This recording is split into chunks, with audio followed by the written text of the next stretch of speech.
नमस्कार। आज हम सिर्फ एक चुनाव का विश्लेषण नहीं कर रहे हैं।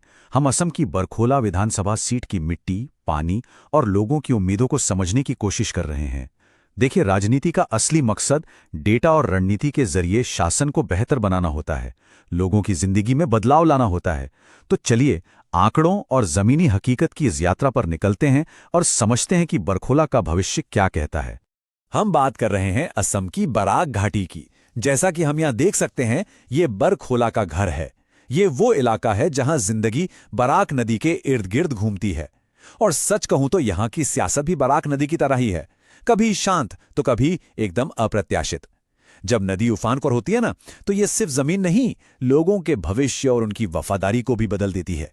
ये सिर्फ कुछ शब्द नहीं हैं, ये बरखोला की जमीनी हकीकत है। यहां चुनौती दोहरी है, एक तरफ प्रकृति का कहर और दूसरी तरफ प्रशासन की नजरअंदाजी। और जाहिर है, जब प्रकृति और प्रशासन दोनों ही साथ ना दें तो एक वोटर से अटूट वफादारी की उम्मीद कैसे की जा सकती है। बस यहीं से राजनीतिक अस्थिरता की कहानी शुरू होती है। 2021 के चुनाव में जीत और हार का फैसला सिर्फ एक आंकड़े ने किया, 5.65%, यानी 7,000 से कुछ ज्यादा वोटों का फर्क। आप सोचिए, जब मुकाबला इतना करीबी हो तो ये साफ हो जाता है कि हर एक मुद्दा, हर एक आवाज और हर एक वादा कितना वजन रखता है। दांव पर सिर्फ एक सीट नहीं, बल्कि पूरे इलाके का भरोसा है। तो यही वो सवाल है जो हर रणनीतिकार के जहन में होता है। एक ऐसा जनादेश कैसे बनाया जाए जो ना सिर्फ चुनाव जिताए बल्कि अगले 5 साल तक टिका भी रहे। और इसका जवाब देखिए, नारों में नहीं बल्कि जमीनी मुद्दों को डेटा के साथ जोड़कर एक ठोस समाधान देने में छिपा है। इस पूरी कहानी को समझने के लिए हम इसे 6 हिस्सों में देखेंगे।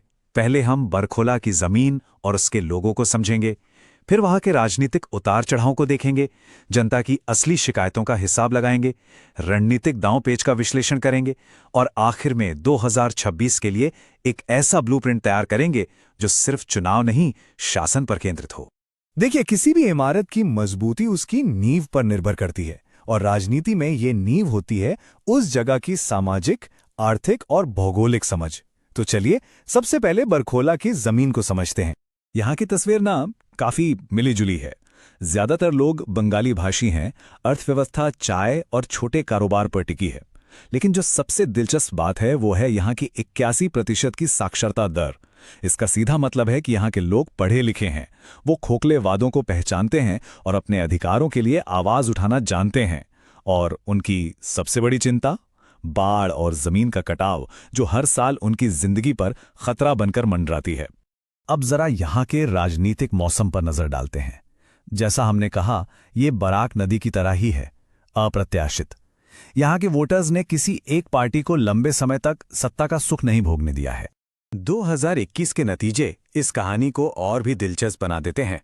कांग्रेस और बीजेपी के बीच वोटों का अंतर सिर्फ 5.65% का था। ये एक कांटे की टक्कर थी, जो ये दिखाती है कि यहाँ का सियासी समीकरण कितना नाजुक है। मतलब, जरा सी भी हवा का रुख बदला तो नतीजा पूरी तरह पलट सकता है। अगर हम पिछले 30 सालों का इतिहास देखें तो ये अस्थिरता और भी साफ नजर आती है। सत्ता कभी इधर तो कभी उधर जाती रही है। ये एक ऐसा सियासी मैदान है जहां वोटर सबसे अच्छा सौदा चाहता है, विकास, सुरक्षा और सम्मान का सौदा। जो भी पार्टी ये सौदा देने में नाकाम रहती है, उसे बाहर का रास्ता दिखा दिया जाता है। इस अस्थिरता की सबसे चौंकाने वाली मिसाल यहां है। जरा इस पर गौर कीजिए। सिर्फ 5 सालों में कांग्रेस का वोट शेयर 21% से उछलकर लगभग 52% हो गया। ये 30% से ज्यादा का स्विंग है। ये किसी राजनीतिक भूकंप से कम नहीं है। ये दिखाता है कि यहां का वोटर उम्मीदवार, गठबंधन और उस वक्त के सबसे बड़े मुद्दों के आधार पर अपना मन कितनी तेजी से बदलता है। चलिए, अब पार्टियों की रणनीति से हटकर सीधे जनता की बात करते हैं। उनका बही खाता क्या कहता है? देखिए, एक लोकतंत्र में हर नागरिक को अपनी बात रखने का और अपनी शिकायतों को सामने लाने का अधिकार है। यह सिर्फ एक अधिकार नहीं, बल्कि एक जिम्मेदारी भी है। इसी से शासन में जवाबदेही तय होती है। तो वो कौन सी शिकायतें हैं जिनका हिसाब वे हर चुनाव में मांगते हैं? इस हीट मैप में हमें बरखोला के लोगों की सबसे बड़ी चिंताएं साफ नजर आती हैं। आप देखिए, सबसे ज्यादा तीव्रता यानी 5 के साथ है बाढ़ और कटाव से राहत का मुद्दा। ये कोई राजनीतिक मुद्दा नहीं, बल्कि जीवन और मृत्यु का सवाल है। इसके बाद आते हैं विकास की कमी, बेरोजगारी और नागरिकता से जुड़ी चिंताएं। यही है जनता का असली एजेंडा। ये चार्ट उसी बात को और साफ कर देता है। अगर हम इन सभी शिकायतों को निचोड़ें तो 3 सबसे बड़ी बातें सामने आती हैं: बाढ़ से सुरक्षा, बेहतर सड़कें और रोजगार के मौके। ये राजनीति से परे सीधे सीधे गवर्नेंस का सवाल है। जो भी दल इन 3 मोर्चों पर ठोस काम का वादा और उसे पूरा करने का भरोसा देगा, वही जनता का विश्वास जीत पाएगा। ये सिर्फ एक खबर की हेडलाइन नहीं है, ये एक ताज़ा जख्म है।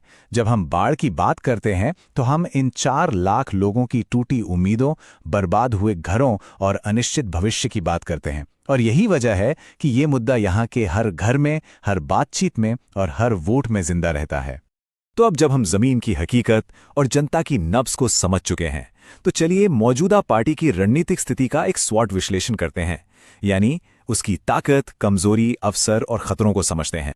पार्टी की सबसे बड़ी ताकत एक मजबूत स्थानीय उम्मीदवार है, जिसके लोगों में अच्छी पकड़ है, लेकिन कमजोरियां भी नजरअंदाज नहीं की जा सकती। संगठन में कुछ कमियां हैं, और जैसा हमने देखा, यहां का वोटर किसी के प्रति स्थायी रूप से वफादार नहीं है।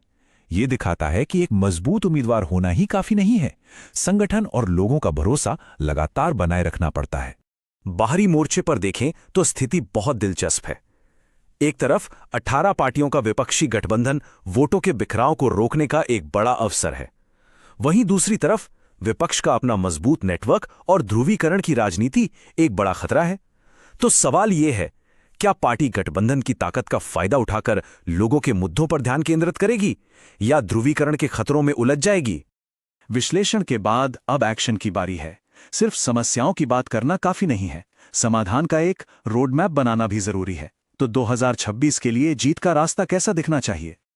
ये कोई हवाई प्लान नहीं है, बल्कि एक 90 दिन का एक्शन प्लान है, जहां हर दिन मायने रखता है। चुनाव से 90 दिन पहले बाढ़ जैसे मुख्य मुद्दे पर घोषणापत्र जारी करने से लेकर आखिरी 10 दिनों में हर एक वोटर तक पहुंचने की ये एक अनुशासित योजना है। सफलता के लिए हर चरण को पूरी सटीकता से लागू करना होगा।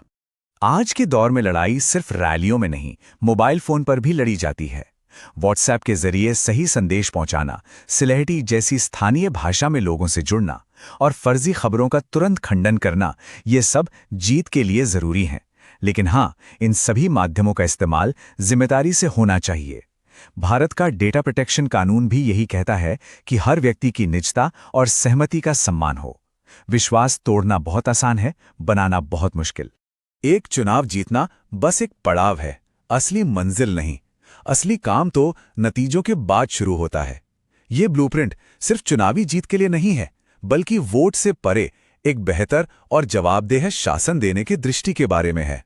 अंत में यह पूरी कवायद एक ही बात साबित करती है, एक सफल रणनीति वो है जो लोगों की समस्याओं को अपना केंद्र बिंदु बनाए। जब आप बाढ़, बेरोजगारी और विकास जैसे मुद्दों को हल करने के लिए डेटा का इस्तेमाल करते हैं, तो आप सिर्फ चुनाव नहीं लड़ते, आप गवर्नेंस का एक नया मॉडल बनाते हैं। लोगों की जरूरतें ही असल में असली घोषणापत्र होती हैं। यही वो बड़ा सवाल है जिस पर हम सबको सोचना होगा। क्या बरखुल्ला का ये ब्लूप्रिंट सिर्फ एक चुनावी जीत का फॉर्मूला बनकर रह जाएगा, या ये वाकई सुशासन का एक नया अध्याय शुरू कर पाएगा? इसका जवाब सिर्फ वक्त देगा, और ये इस बात पर निर्भर करेगा कि रणनीति बनाने वाले जमीन पर उसे लागू करने में कितने सफल होते हैं। अगर आप एक जन केंद्रित नेता बनना चाहते हैं और अपने निर्वाचन क्षेत्र को ऊपर उठाना चाहते हैं, तो blueprintstrategies.ai से MEGR@blueprintstrategies.ai पर संपर्क करें या 08042041602 पर कॉल करें। राजनीति से परे एक उद्देश्य।